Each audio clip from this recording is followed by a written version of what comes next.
Om Swastiastu.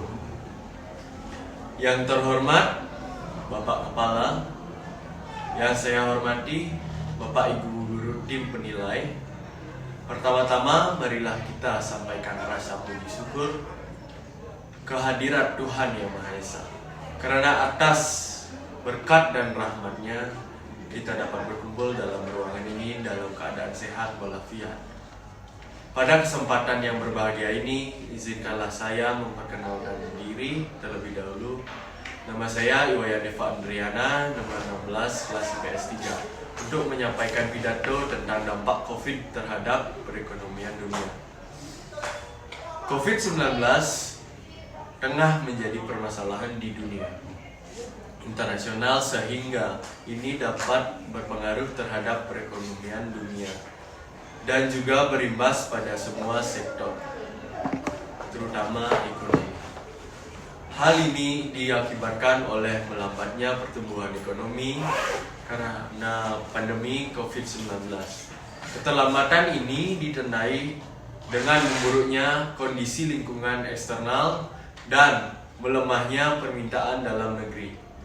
Pandemi COVID-19 akan berdampak buruk bagi perekonomian dunia dan Indonesia pada tahun ini, karena terjadi bersamaan dengan menurunnya harga komoditas dan gejolak pasar keuangan.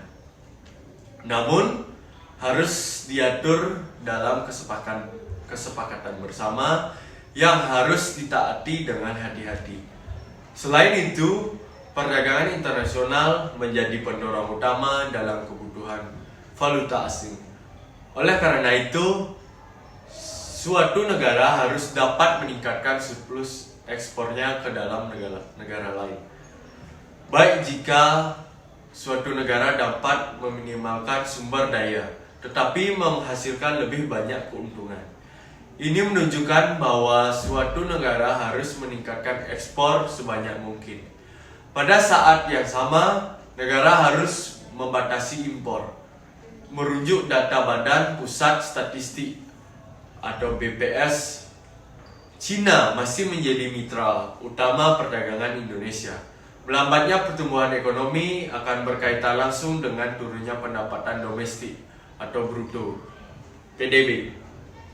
Perdagangan internasional mencakup seluruh proses transaksi ekonomi yang melintasi batas wilayah dan diatur dalam mekanisme hukum internasional. Proses perdagangan yang melibatkan individu, kelompok dan pemerintah.